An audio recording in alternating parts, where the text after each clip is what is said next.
Alright, welcome back, guys. Today I'm going to be in Ephesians chapter 3. And as I was reading over this, I got probably halfway through it.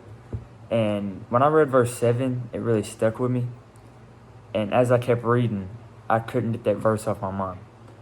So it says, I was made a servant of this gospel by the gift of God's grace that was given to me by the working of his power.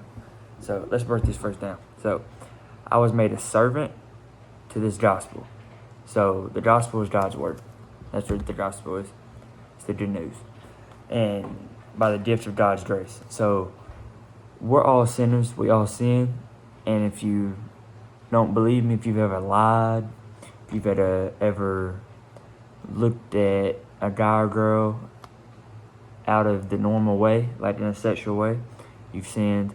If you've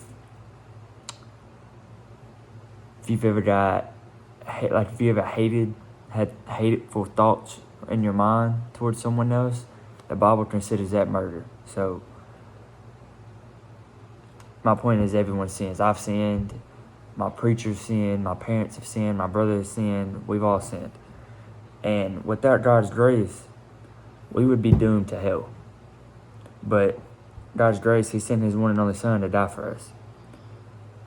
And Jesus dying for us and being in the grave for 3 days and then rising, defeating death, gave us that power to where we can rise again too. So this verse really stuck with me, and it said, by the working of his power. His power was bringing Jesus back alive after he died. And now that power lives in us, as it says, given to me by the working of his power. That power lives in us now. And it's amazing to think about that. But that's all I have for you today. I hope you learned something from this verse.